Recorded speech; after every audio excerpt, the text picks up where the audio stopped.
Dawson, it's go time. All right. Finally, I think we finally figured out what we are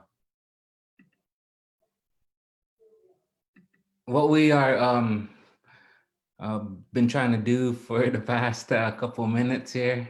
But I want to thank you all again for tuning in. I think we are finally live here. So again, I want to welcome everybody for coming out tonight and being here with us here at the Indigenous Peoples Art Gallery and Cafe.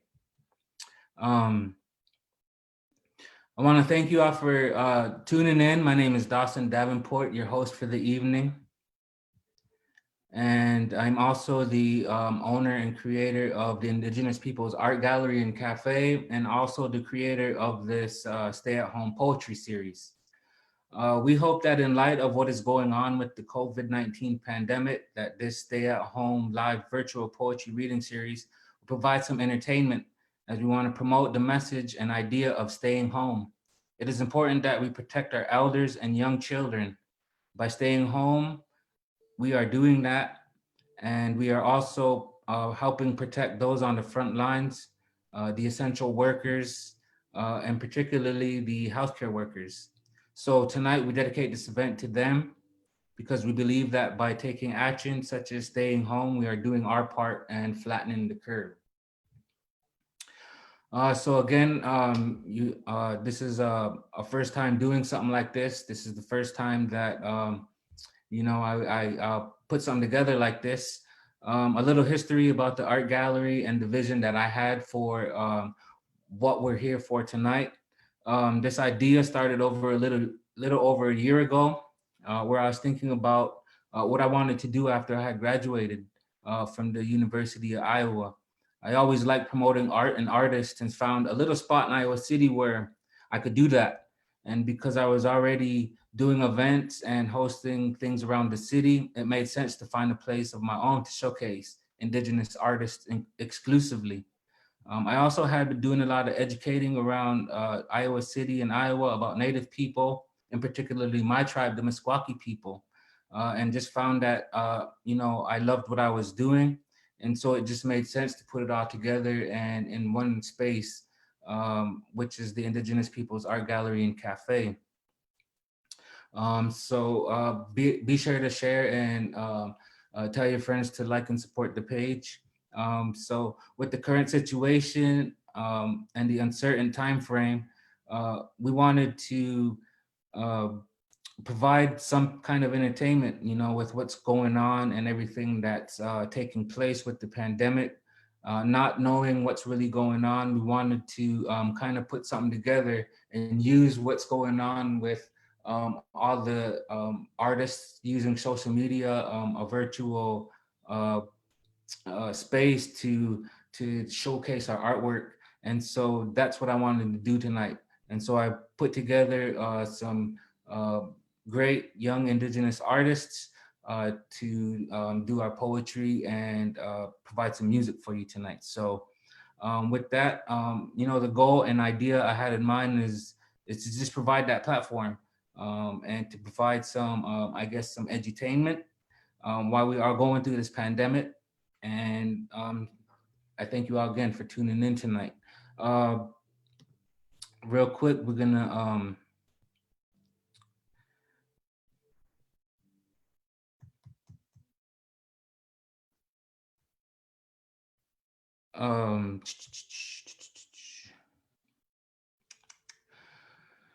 um, Sarah, I think we're gonna come to you and kind of introduce yourself a little bit and talk about tonight's event where we are partnered with the Midwest Writing Center. So if you could just a little bit talk a little bit about what that is. Yeah, hey, thank you, Dawson. My name is Sarah Elgatian. I work for the Midwest Writing Center, which is based in Rock Island, Illinois, but provides writing services throughout the Midwest, primarily Iowa, Illinois, Wisconsin, and Minnesota. But as something titled Midwest Writing Center, the goal is to reach the Midwest. During during the shutdown, the pandemic, we are trying really hard to work with as many artists as possible and get all of those names out there, and help people get to work on their craft, whatever that craft may be, because while it's really, really hard and we're sort of definitely anti all the productivity posts that everybody's all about right now, like you need to be learning a language, whatever. We're not into that, but like any way that we can help people get some progress on their art or get inspired to keep creating, since we do finally have time, regardless of how stressful it is. That's what we want to do. So you can find us, of course, on Facebook, Midwest Writing Center, or Instagram is NWC, that's M for Midwest, WC underscore QC. Or Twitter is MWC underscore write, WRITE. We're super excited to partner with you, Dawson, with the Indigenous Peoples Art Gallery and Cafe, and want to keep doing this, especially as long as we're all stuck inside.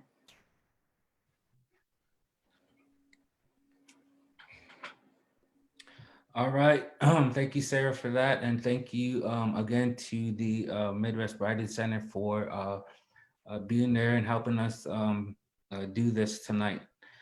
So with that, I want to get into our event tonight and get into some poetry. First, I'm going to read something I had wrote just today or the past couple of days.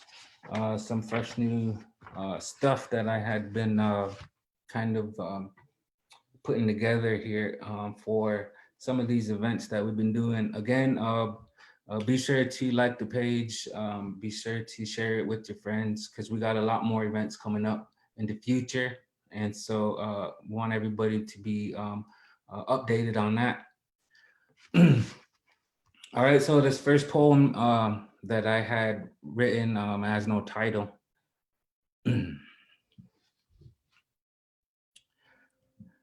I will burn and scold your hand if you try to reach and grab the kettle without any gloves. My language is the fire, the flames, lit in algorithm, done for the love. With the utmost care and delicacy, I will infest your village with black books and invade your souls with the sickness of knowledge bestowed by centuries burned in snow and caves and hidden away as the group of people fled to escape. The corn and tobacco they kept with their loved ones while their loved ones died, hidden in bundles painted inside a 1 terabyte memory card. I will burn you with my flammable language, reds, oranges, yellows, and blues. The most deadly when used is the native whose crushed concrete canvases catastrophes called upon by collusive CEOs. A language so vicious, you'll sell your land or give me the deed to your children. I will burn you like a dandelion rubbed against your skin under the sun. So that was the poem that I just wrote up over the past couple of days. It had been a while since I had really wrote anything. And so I really wanted to just kind of put out some fresh material. We're gonna get into our first featured reader who was kind of added here recently.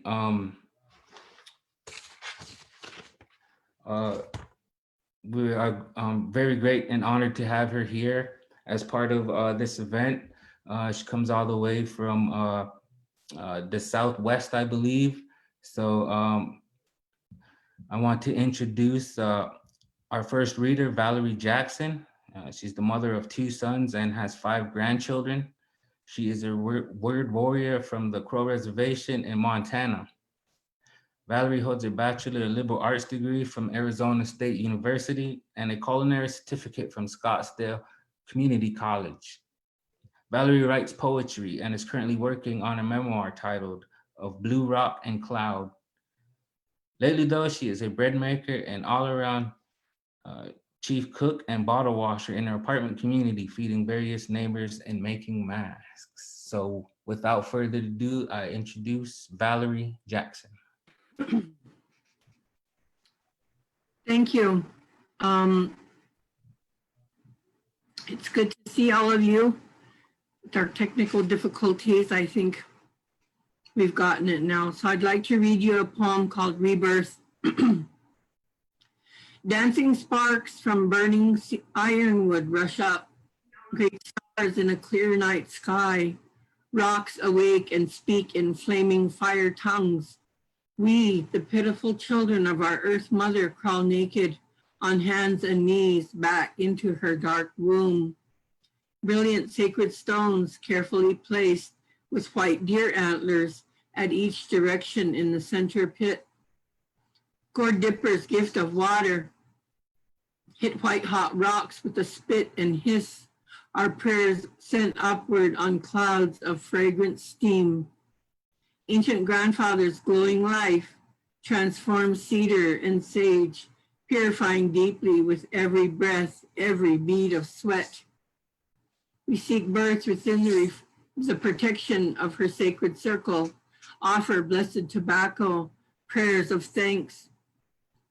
Time has come for us to be reborn in close confinement within our mother's ribs and tight skin. We kick, wanting breath, but sad to leave her sacred circle. We crawl again on hands and knees to emerge, stand, blink and breathe as cool night rushes to hold us in windy arms.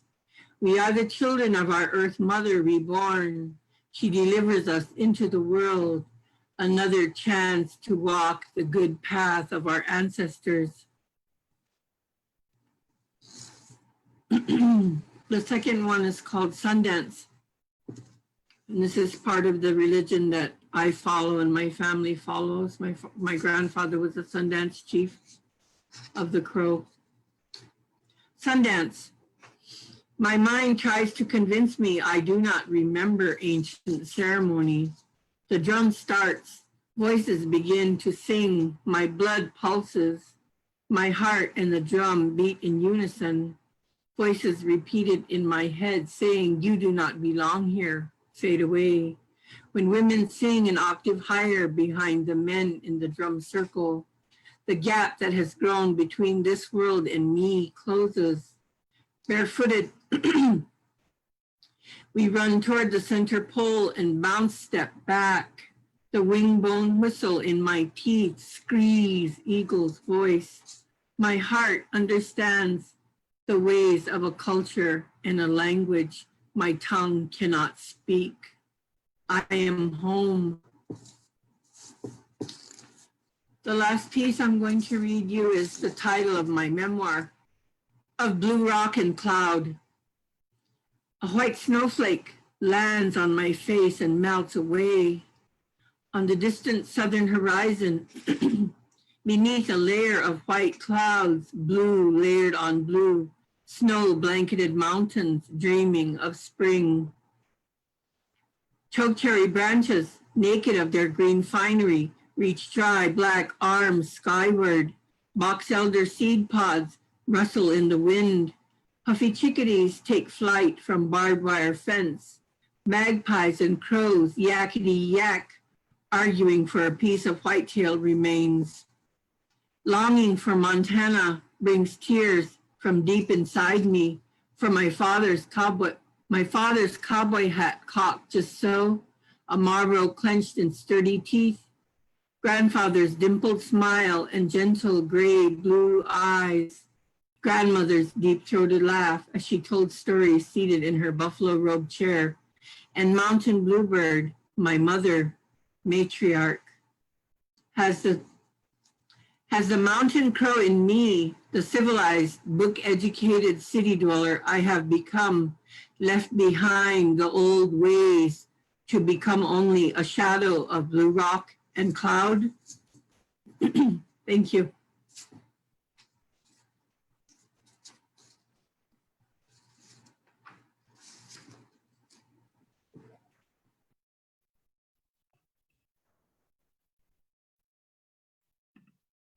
All right, thank you, Valerie. That was pretty dope.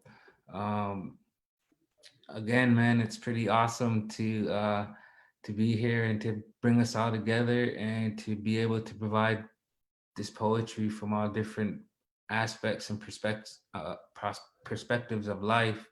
It's pretty dope. So I'm very, very fortunate to be able to bring this forth for everybody.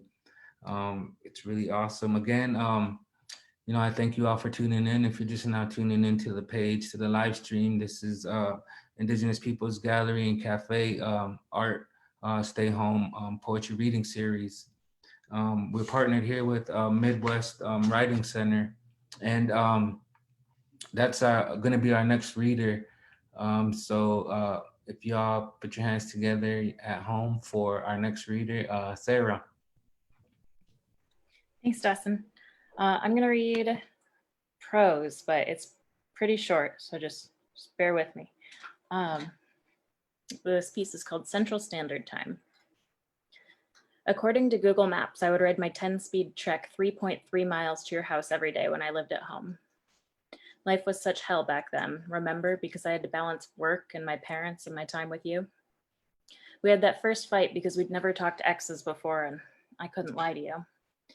But then you stormed through abandoned backyards and neighborhoods that should be abandoned, so I cried and cried and tried to follow you, but that part of town was unfamiliar to me, and I was so stressed over it that I knew I would lose you if I tried to keep up. I couldn't afford to lose you. So I went back to your place, and when you showed up, it turned out that you were just as scared as I was of the whole situation, and we figured out that we weren't perfect. So I left. We would never be perfect, and I knew that if I didn't leave then, I never would, and I wanted something populated and vibrant, and according to Google Maps, there are 1,911 miles between my place and yours. Yesterday, there was nothing but distance between us. Yesterday, that was okay. But then a skinny white boy from the west side with dirt on his face and brass on his knuckles punched a few times to see if I was listening. I wasn't listening. I had no intention of listening. I left that life behind me when I filled 2 suitcases with clothes and closed my eyes. I packed those bags myself and walked intentionally away from that place that never should have been. That white kid with his brass knuckles had a name. He probably has a face and a story too, but he didn't really matter until those brass knuckles punched and punched until they got through to me. This is the real world, babe. So 1.7 miles from your mom's house and 0.8 miles from your new place, you stabbed your brand new trench knife into his chest 4 times because he wouldn't stop hitting, and I had forgotten this life.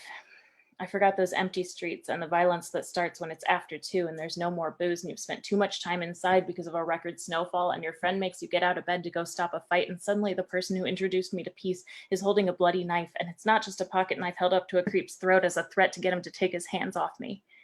This time it's for real and the guy shouts and now you're a felon. And now you're back in my life and I have my grip on our relationship so tight that my hand is cramping because if I let go, there's no telling whether you'll ever be safe. So there's this piece of me that I threw away when I hopped out on a plane out of Central Standard Time.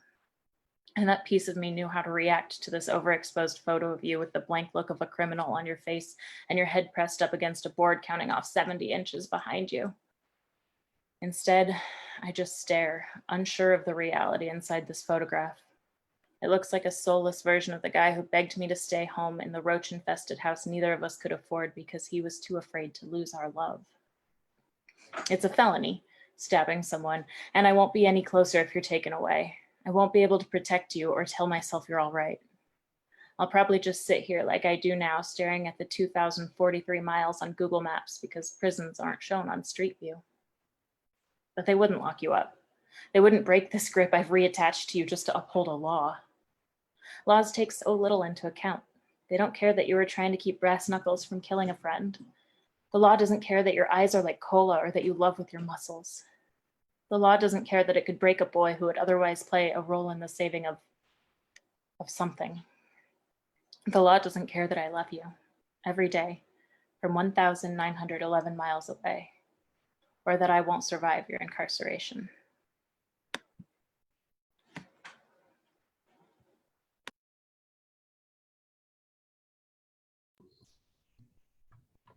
Thank you, Sarah. That was pretty dope. This is pretty dope. I'm really it's pretty cool. First time doing this, and like, again, man, it's really awesome to be a part of this new thing that I'm trying to present here to all of you. And again, I want to thank you all for tuning in tonight for this first ever stay home poetry reading series. Again, it's very important that we do our part by staying home and supporting those on the front lines by doing that. You know, it's very uncertain what we're going through. We're all in this together. We're all trying to do our part. And as artists, you know, I feel it's very important that we do this as what we have the gift of doing, which is presenting our art and sharing our work. So I want to just again thank you all for tuning in tonight. And with that, what do we got? Yeah, we're gonna I'm gonna bring in our next reader. I think we're ready for Talon. Talon Bazil is a friend of mine. He's very honored and privileged to have him here tonight. He's a rap artist and poet from the Crow Creek and Dakota and Cheyenne River Lakota tribes in South Dakota. Talon is an alum from the University of Pennsylvania, and his work largely stems from an amalgamation of experiences and reflections that influence his sound. Brazil currently works as a academic talent search advisor for the TRIO program in Crow Creek Tribal Schools. He's also the head of the Wanahan Washday Studios, a free recording studio in the Crow Creek area. This studio was recently supported and funded by the First Peoples Fund when Brazil received a Cultural Capital Fellowship. In collaboration, DCM Collective, Panoramic Dreams, and First Peoples Fund, Brazil is currently anticipating his next album, a 3-part project entitled Traveling the Multiverse with Iktome, released to be announced. So with that, I introduce Bazil. Hello, everyone. I'm just going to go ahead. I think I have maybe 5, but definitely 4 poems to read for you tonight. This first one is from 2015. It's called Contradiction. Ghoul or human? Divide my X-Men hybridity and recognize the allegory of my inner competition. Reptilian skin flakes as my patience shakes past points of proper control and reactionary professionalism. Imagine, if you will, a mission you have chased and morals that you've abided by for longer than you've lived, consistently combated by the justified ignorance of a free past dedicated to the membership of your identity. I want to be regarded and referred to not for the color of my skin, even when that referral refers to something relevant towards that, because ironically so, we have the compatibility to counter our own counters, from tribal rights to civil rights protest counters, no blank allowed. Then allow my being to not simply be etched into being by the stencil you knew too easily based on sheltered stupidity and uncomfortable head nods. Because even my own community watches my every move and can shake their head in disapproval, disbelief, grief-stricken, grief-given out to those who chose a separate path or one that hasn't already been laid out by colonized propriety. For some reason, I am to be a black and white photo with tattered clothes, oiled braids, and beaded regalia in order to be legitimate. Or I am to be a well-tailored, sharp-dressed man, ties and all, in order to even convince a non-legitimate source of my own credibility. Despite the facts that I grew where I grew, and I saw grass treated with water and flame alike, I myself rose to the occasions that they spoke of in realistic fictionary tales on camera and in anthological studies, who only wanted to press and not to benefit the rest of us. So in that sense, They too overlooked our baggy jeans, sneaker-kicking youth in order to better blur our faces to show a more dramatic story. Set to the sights of a fascinating unknown distant from what was, it's in return weird to see my uncles dressed in Tupac shirts airbrushed in memorialist waves while drumming on an elk hide and continuing our ways. For them, it's weird that many cut hair short without Christian or Catholic dormitory fornication and denied historical acts of child-aimed genocidal violence. We can't just be anymore. Without context, we are forced into a nature that denies our individuality and instead confronts only our collectivist aspects due to the generalizing spectrum of the untrained American eye. We are stripped of our complexities and beautiful contradictions only to become contradictions that suffice a comfortable viewing by mainstream media. The contradiction is that you want us to be real, never realizing that what you had was true, not just the truth that you fantasized and dreamed about. The truth was never supposed to be easy. Any one of our children knows that lesson, swallowing American medicine with each passing year of development. And I have another one here from 2015, and it is called Don't Even Know. So, by ear, by experience, wing it, fly away without worry of what knob does what. Learning as I go, I never knew much. All I knew was that I just had to. I took off with palms damp. Experts critiqued every step, but who would have known I'd learn more from those who never even gave direction? I know no vocal exercises. The language of chord progression is mostly foreign in my tongue. I know nothing of structure, but my pen stays inbound where it feels right to. Write two sentences with sources wrongly cited, but the heart there passionate enough to remind you where it came from. Henceforth, I walk into this booth, who knows what chords do what chords do what, analog, digital, vocal, melodic, harmonic, dissonant. My self-nurtured dialect sits itself down on chaste chairs, coasted in faux leather, waiting to support another unfiltered dream cultivated in poem and song. My fingers reach for unknown keys and unintelligible breakbeats. My mouth opens and I am free. So those are older ones that I just never got to read, and I kind of wanted to. As Dawson talked about before, I'm also a rapper. I make music under Bazil, recently under a residency sponsored by First People's Fund. I went to DCM Collective in Spokane, Washington, with Just James and their whole crew, Panoramic Dreams, and we recorded an album series, a 3-part series called Traveling the Multiverse with Iktomi. And it talks a lot about Iktomi in today's life and in the life that each of us knew from our own walks, our own multiverses, our own universes.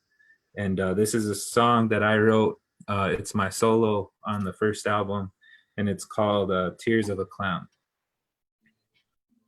So this is a rap, so it's gonna be a little different. Repurpose, resurface. I take a swig and watch my life seem mergent. I take a drag and watch my mind deter it. I take a call and it might seem worthless, but hits to the heart gon' fill my bed, and hits to the lung gon' fill my head. Only feel alive when I feel so dead. I skip meals and I think instead. Pray deep, I just need my set. Pray deep for my once were friends.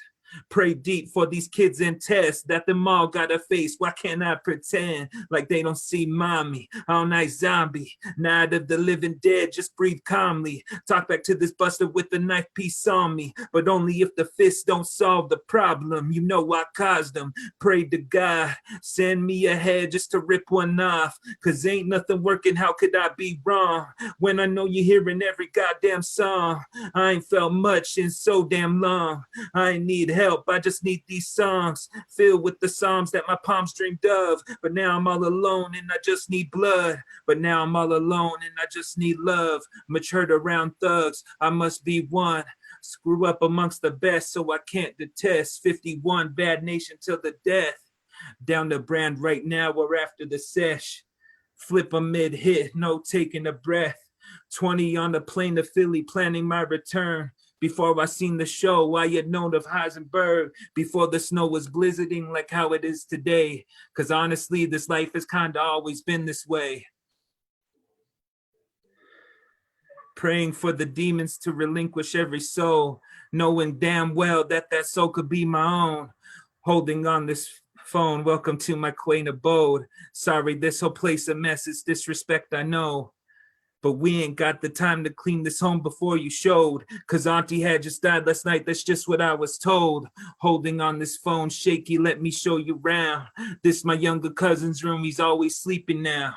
Back when he was still alive, we would be in town, messing with each other all the time, just teasing around. I see my older brother and he's always grieving now. Sometimes he cries to me, we need each other now.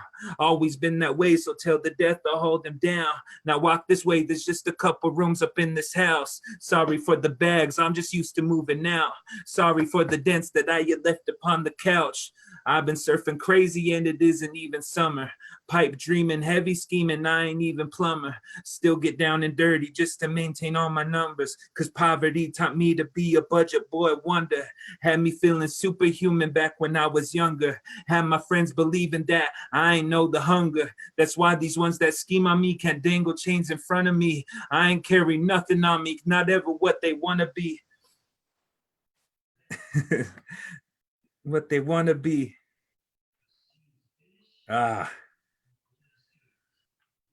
Never what they want to be. It take a whole lot to ever really get one over me, especially the older me, especially the sober me. Drowning in pollution, I was dreaming of a thunder. Had me feeling like I wasn't getting any younger. So when times when I was high, I couldn't get much drunker. I was typing up a plan just to be back on my land. Fuck all my post-traumatic memories that jammed. A once was open door between me and my fam. I could step up in the club and spend at least $1,000, but still feel like I'm just another pebble in the sand. The thunder chased me home. I know I needed that. My friends need reality. I'm truly bleeding that. Embarked on this road, now there's never going back. The longer my head gets shows how far I am from that. First step, last step, to me they're both the same. Either one could be considered happiness or pain. Might become a superstar, stray away from fame. Community means more to me than growing any name. I just want a memory of me to never fade. Learn tricks of the trade through my successes and mistakes. Always be a real one, don't settle for the fake. No matter how you try, you can't run away from fate. I cried a lot for Zane, I cried a lot for Wake. So saying this doesn't really feel like a mistake. The sacrifices and success have both taken a toll. Counted many cool and I never ever stole. And I don't think that I could ever let go of my soul. I tried so many times, I know Creator knows. But I'm just here just trying to live and do this for my home. Feel a goal in my hole, for the res I will grow. And that's on the first of the Iktomi albums. This next one is a new one.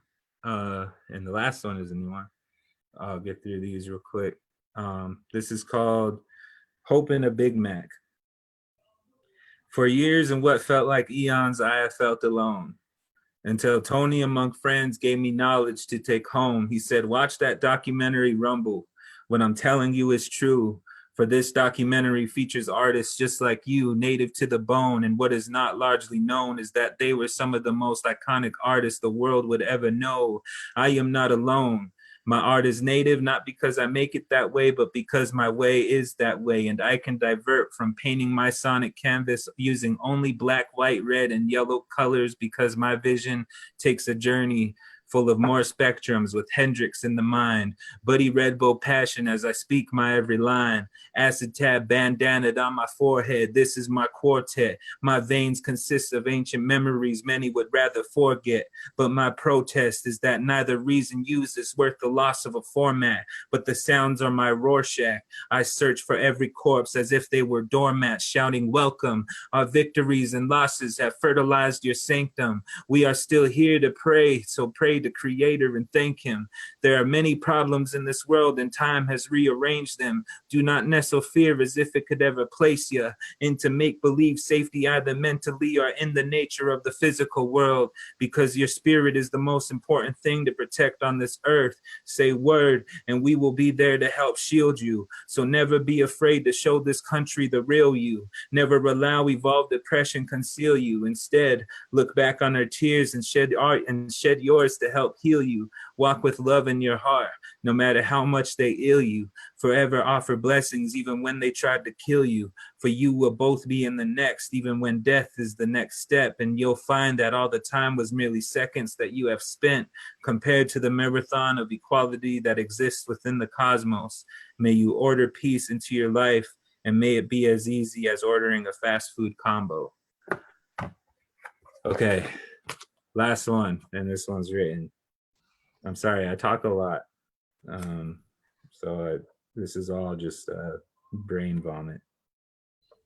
This doesn't have a title. It was made last September. Salted river water runs down prairie draws and fills crevices pigmented with ancestral hues from earth to paper. Shaved wood gathers in piles adjacently, sleeping amongst the embers of yesterday and tomorrow. As blood boils throughout leaves scribed until soaked to mush, justifiable rage bubbles as the babbling sounds sonically cradle anxious cries, so too does it douse the flames that would otherwise threaten an already smoldering sociological rainforest.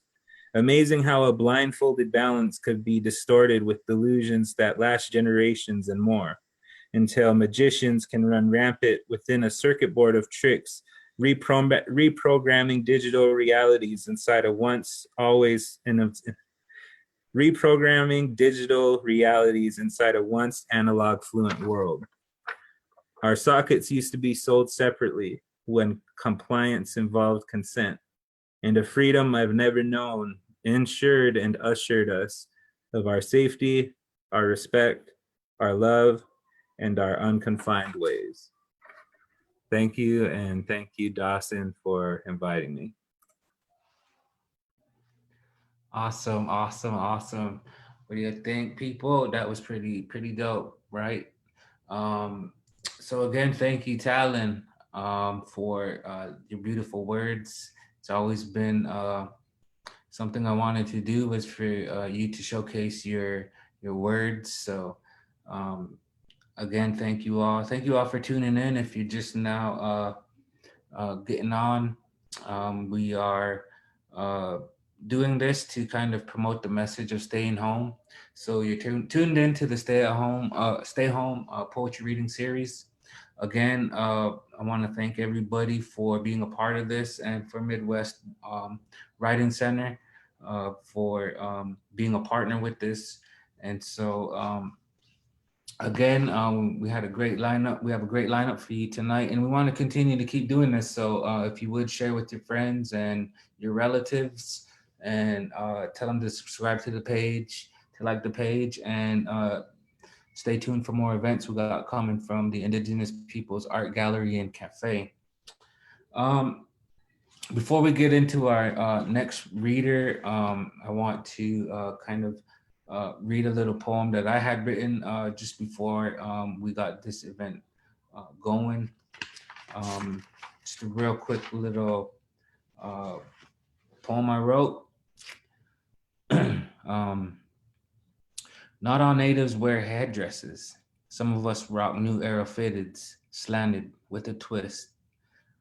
Not all natives live in teepees. Some of us live in two-story castles with big screen TVs. Not all natives are drunks. Well, some of us were when we were little punks. Some of us has growed up out of that funk. My point is, it don't matter the hat or the trap or the past. Move like you know that the ancestors got your back. Because we all float towards the ocean. Might as well just cruise along the banks, coasting. All right. So again, I want to thank y'all for tuning in. be sure you share this with your friends and relatives, and let everybody know that we're going to be bringing you some more events live from the Indigenous Peoples Gallery and Cafe. I want to bring up my next reader, another good friend of mine. Cinnamon Spear Kills First is a word warrior from the Northern Cheyenne Reservation in Montana. She holds a master's in liberal studies from Dartmouth College and received her MFA from the Iowa Writers Workshop, Go Hawks, last year. She's a writer, filmmaker, and traditional beadworker, but her latest passion is studying under a master trauma healer. Cinnamon is currently based out of Portland, Oregon, where she is launching her own business to support her independent work. So, ladies and gentlemen, I introduce Cinnamon.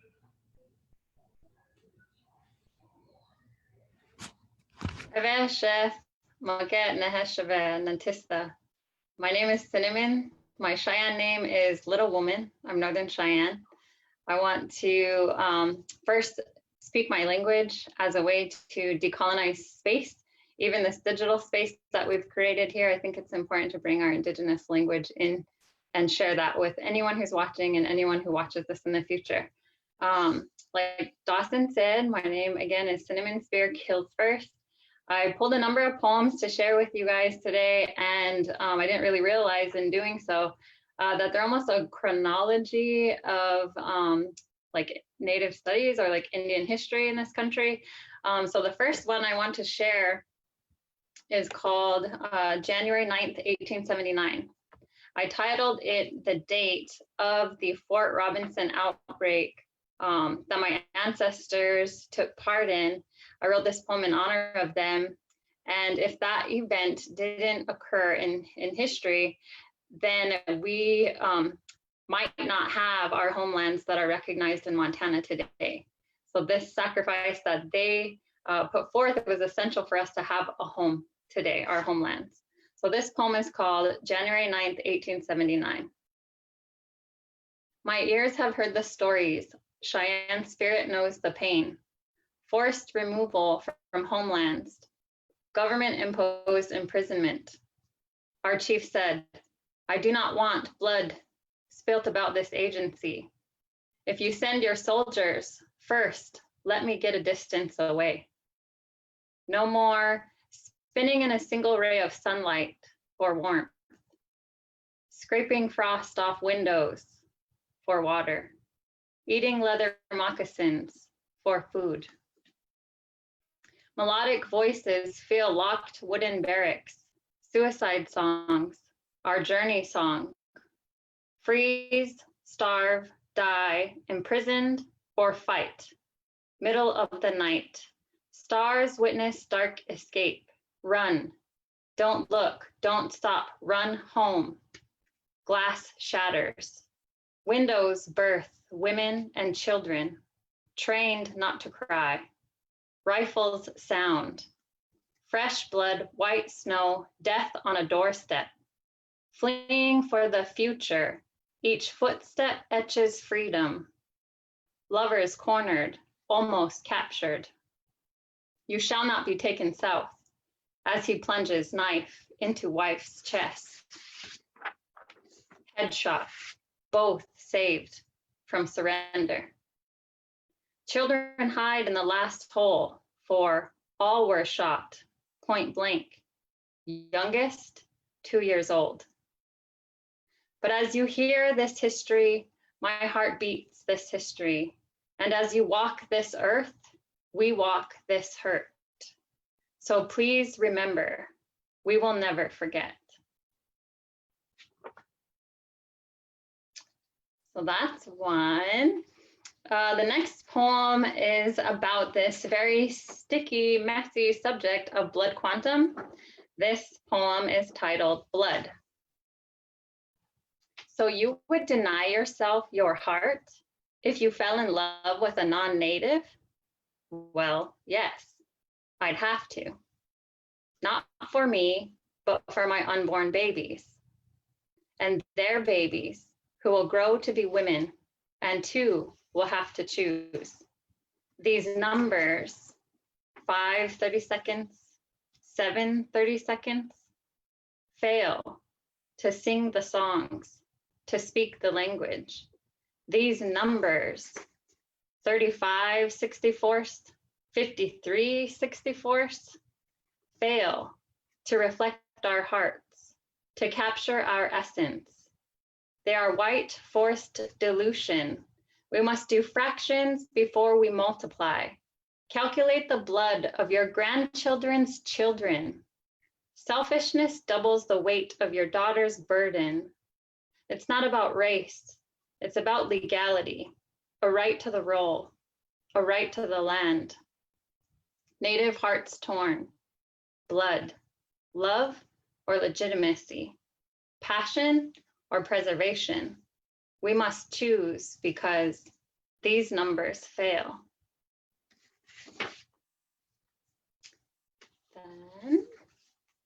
Then this poem is a little bit lengthier.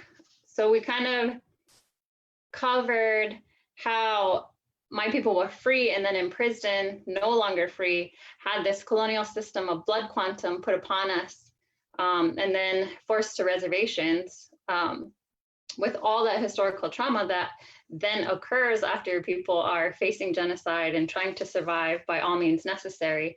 Then you get households that look like the one I grew up in. So this poem is titled Scene. That's my brother's name.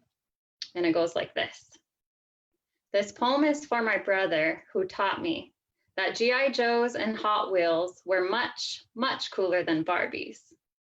And rolling down the stairs is okay and rolling down the stairs in a cardboard box is okay if first you stuff it with sleeping bags. You know, I have a slight obsession for left-handers because of you and the way your chubby left hand could create art, design beyond what my mind could conjure. But I cannot stand those who chew their nails because your fingertips were always bleeding. In 4th grade, I spelled my name with an S. Of course, I did it to be more like you. We had the same initials for 3 weeks. Then I got in trouble by my teacher and dad. I hated middle school at the white school with all the white girls always squeezing my cheeks. Your scenes, little sister? No, my name is Cinnamon. But you enjoyed the attention and you loved me. Until we transferred to the Indian school. And then I became the white girl.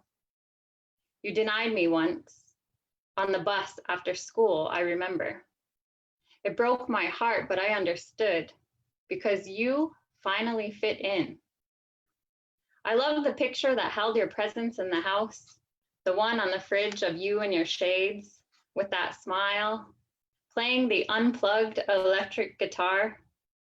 You returned from summer camp in that Hawaiian shirt. Your style is untouchable, I swear. The reservation had never seen an orange that orange, but you rocked it with confidence and that smile. I'm told now that I'm bubbly, spunky, personable, or whatever. When I hear this, I think you should meet my brother. Put you in a room with the oddest handful of mismatched people, wait 5 minutes, and without a doubt, you'll have everyone laughing. I knew you had swag before I ever knew what it was. But you know, I have to apologize for a few things. Like the time Dad had you in the kitchen, counting piles of beans to teach you multiplication tables. I was 2 grades below you, but I hollered the answer from the living room like a snot. And brother, I'm sorry that our real dad committed suicide on your 5th birthday, so every birthday you ever had could never really be a happy one. And I'm sorry that when Dad got drunk, then we were suddenly stepkids. I'm sorry that you were called fuck up and idiot boy more than seen, but I thank you for making all the mistakes for me to learn from. I'm sorry that you were kicked out of the house before you finished high school. I loved cheerleading for your basketball games, but you quit because Mom and Dad never went to your games ever. You were my role model though, and no matter what happened, You smiled that smile, and I thank you for the strength you had to hold it together. I'm sorry that I wasn't a little bit bigger to save you from it all. It crushed me to see you thrown up against the fridge or kicked in the ass. And as we grew older, the belt and hanger were traded for fists. I know, because I got it too. But no one quite got it as bad as you.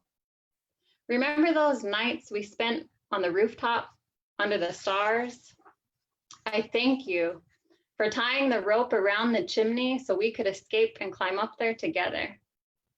You're 35 now, with 5 kids from 4 different women.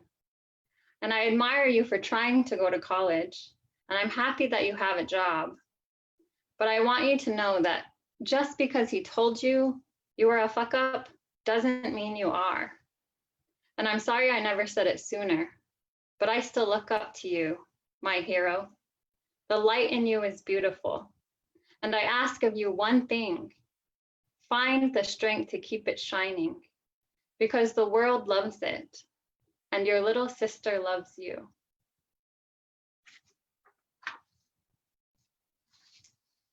So that's that. I think in my own personal life, after growing up in that environment, going away to college, coming back home, and connecting spiritually and ceremonially, gave me a lot of strength in my own life to be able to overcome that and find ways of healing that were helpful and healthy. And so after that personal growth, I was able to write this poem. This poem is called Ampewi. So I am Northern Cheyenne, but I developed culturally and spiritually with my Oglala Lakota relatives in Pine Ridge. So Ampewi is how we say sun in ceremony. So this poem is called Ampewi. Befriend her, they said. She can hurt or help you. Raise hands open, palms up. Love the pain, but long for pity. Be strong. Dance for sickness. Suffer with a smile. Bleed to give thanks. Sweat until you can't. But above all, pray for the people. Cold dirt and dew kiss bare feet before the June sun rises. Cedar smoke purifies, suffocates tired lungs. 4 hard, beautiful days sacrifice the old way. September brings college, clocks, concrete. Prairie breeze traded for painted brick. Noise. Pressure to succeed, achieve. On a bench in the street, watching money creep by, staring. Quick tempo, selfish world, cold shadows so far from home, alone, eyes to the sky, Ampewi, my friend. So that poem was written after a true moment where I really found myself in Hanover, New Hampshire when I was attending Dartmouth College, sitting on a bench. And it was this moment where that world, you know, people say sometimes we live in 2 worlds, but I really don't like that analogy myself. They are very different places to live in, but I don't prescribe to the belief that I'm cut in half when I participate in each world. To me, it's my one world, and it's very dynamic and complicated. But I wrote that poem sitting on a bench in Hanover, and literally I looked to the sun and was reminded that that sun was the same sun I danced with that summer. So even though it felt foreign and strange to be in New Hampshire by myself, the elements, the things beyond the human world are what connect us and keep us grounded. And the sun shined right on me and reminded me that I'm still me, and this world is still my world. So with that, I'm on to my last poem, which is a shorter one and kind of funny. It's called My Friend's First Time on the Res. 800 Indians and 1 white girl packed into the parking lot of the tribal office, waiting for the annual fireworks show. A 3-legged mangy dog with tits to the ground hobbles in front of us. Ew, whose dog is that? Nobody's. everybody's. So that's the end of the poem. I think that short poem speaks to the communalism that Natives have. We all take care of one another. We don't own anything. We share everything that we have. And especially right now with COVID-19 running rampant, us needing to stay home, that communalism and tribalism is really what we all need to be showing to one another. So thank you, Dawson, for inviting me to participate today. And I'll hand it back over to you.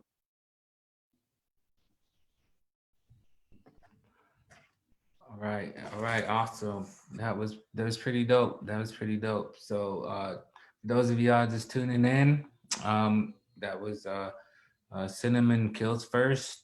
We want to thank you again for tuning in to the Indigenous Peoples Art Gallery and Cafe. If you're just now, going by and checking this out, this is first of many events that we're going to be hosting.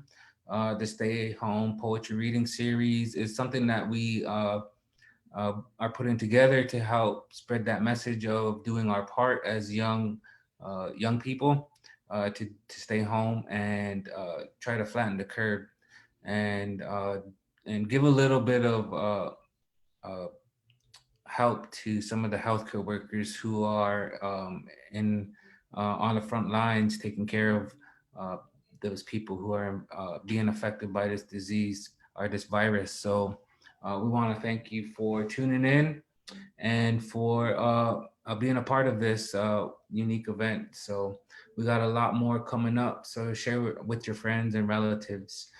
Before we get into our last and special performance here, again, I just want to thank everybody who's involved with helping me put this together and organize this event. Everybody for coming through and for stepping up and being a part of this and being, here for me to do this and to share your words, because that's what this is all really about, is highlighting y'all and putting you out there and giving you a space to do your thing.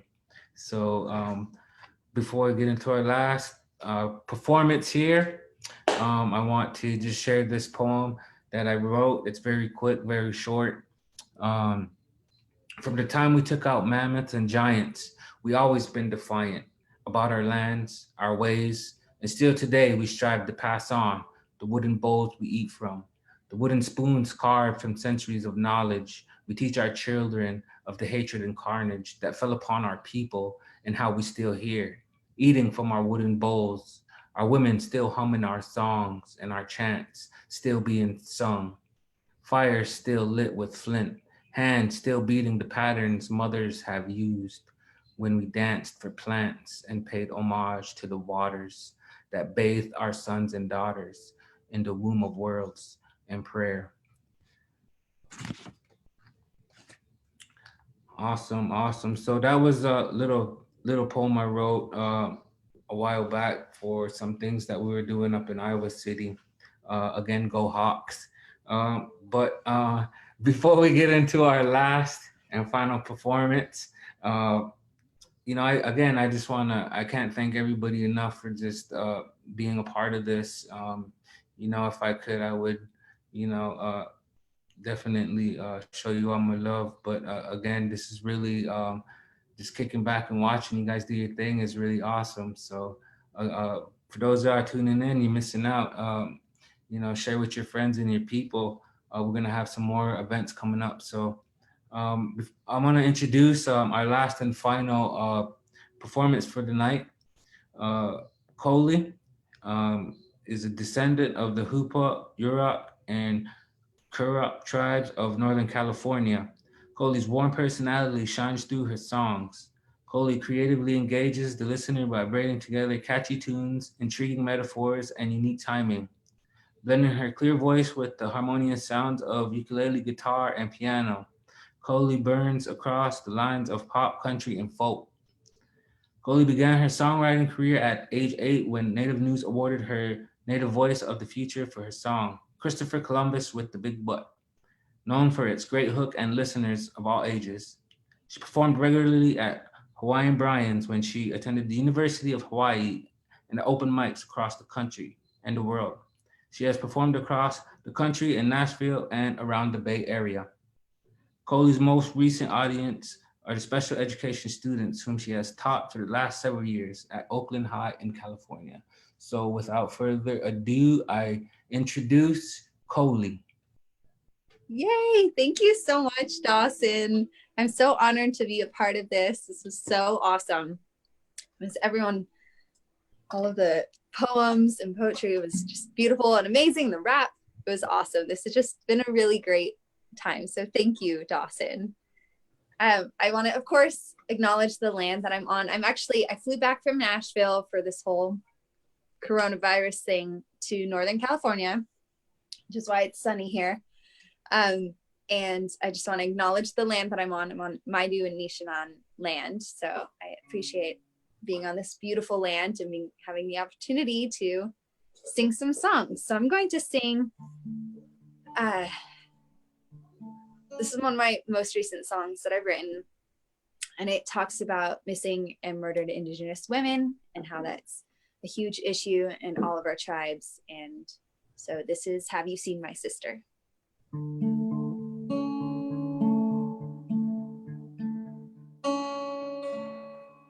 She's just 3 years older than me. She's smarter and taller than me. One hell of a fighter. She told me that 83% of women like us experience violence. And I wanted to cry. So I never saw it coming. She didn't come back in the morning, and the news wouldn't even mention her that night. Now all that I am left for is a red ribbon dress she wore to dance on the land to the drum, hand in hand. Oh, all that I can think about, I cry, I swear, I scream, I shout. Her name is added to the missing person list. Another woman, Indigenous. I'm not gonna stop till I find her. Have you seen my sister?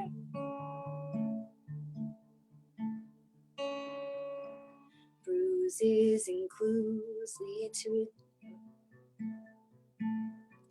Another open investigation. No information on that guy.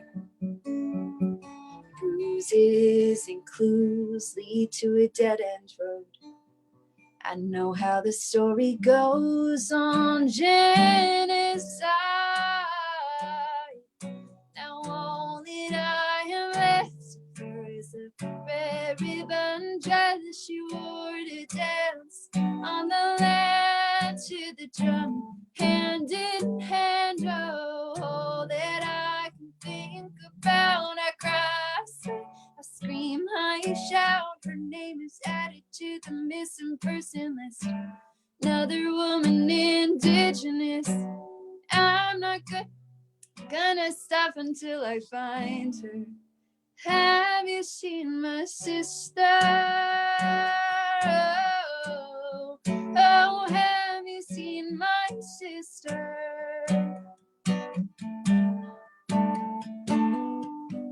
What do I have to do?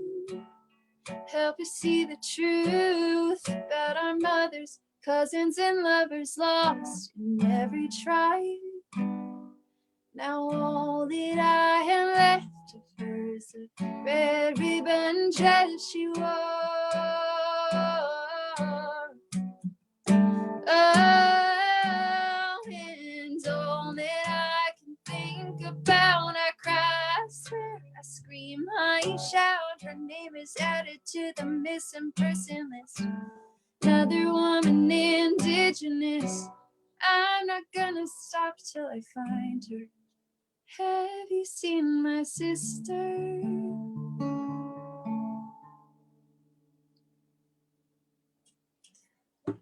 Thank you. I'm going to switch instruments now. and play one of my older songs, way older songs. So I had the opportunity to go to College Horizons when I was a junior and senior in high school to help me apply for colleges. And that's why I chose University of Hawaii. My first place, they flew me out to Hawaii to go there. So I wrote this song. Yay, College Horizons. Love that. So I wrote this song for the culture night. I kind of was conflicted about what to sing that also showcased that I was the songwriter, because I feel like, as Native people, we tell stories through our music. And so I wanted to kind of write my conflict. And when you write college essays, all of these emotions come up. So this is called How I Am.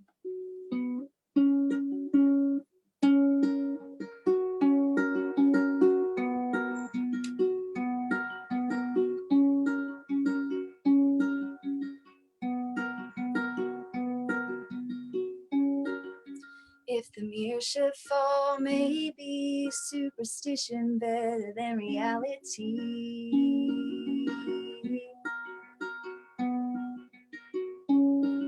And if the stereotypes faded, would there be equality? I'm not trying to rewrite John Lennon's words. I'm just trying to point out the flaws in our worlds. Why do I have to justify me? Tired of the questions. Like there's a feather in your hair. Can't I be accepted like my sister who's not as fair? Why do I have to fit the image to be proud of my heritage? I don't understand. Can't I just be how I am?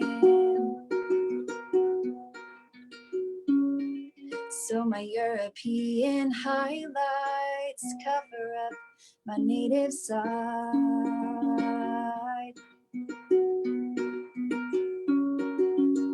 Naturally, I'm judged when I show my native pride.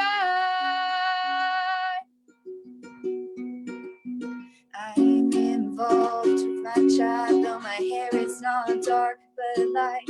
Why should it matter what we look alike? Tired of questions like, where's the feather in your hair? Can't I be accepted like my sister who's not as pale? Why do I have to fit the image to be proud of my heritage? I don't understand. Can't I just be how I am? How I am.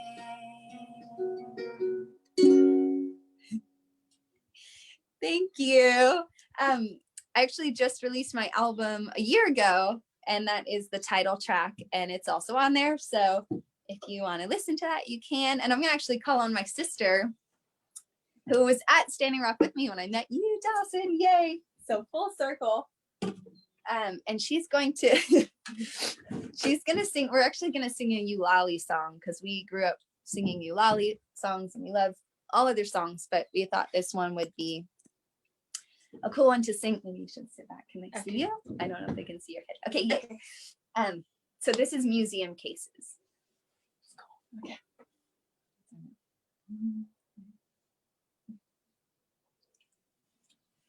I saw them lying, stacked high on shelves, cardboard boxed and labeled. Skeleton mother holds her embedded child. I uncovered no blankets, no nothing, just how I was looking at myself, buried alive. Terry donations, government, research, science, churches, and museums. I was looking at myself, buried alive. I am my ancestors, my mother's stolen grave. Wipe my face off, the right to live in this land creation gave you. Still take you, still take you, still take you, still take you, still take you, still take you, still take you, still take you, still take. Bum bum bum bum, bum bum bum bum, bum bum bum bum, bum bum bum bum. Sterilize women who cannot give birth. Strip my womb of mother of. Remove my future, leaving no trace to say that I'm a non-existent race. Yeah, I cannot claim from where I came. You hid the truth, no guilt, no shame. I cannot claim from where I came. You hid the truth, no guilt, no shame. Exploitation, anthropology, excavation, you call it state property, and provisional living. How can money justify your greed to disguise what is truly genocide?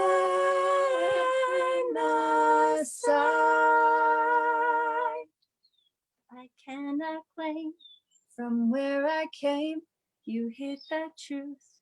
No guilt, no shame.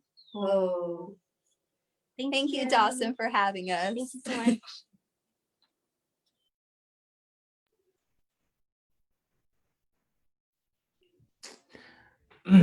All right, there you have it, Coley and Carly. That was pretty dope. That was awesome. Thank you again for doing that and blessing us with your vocals. That was pretty awesome.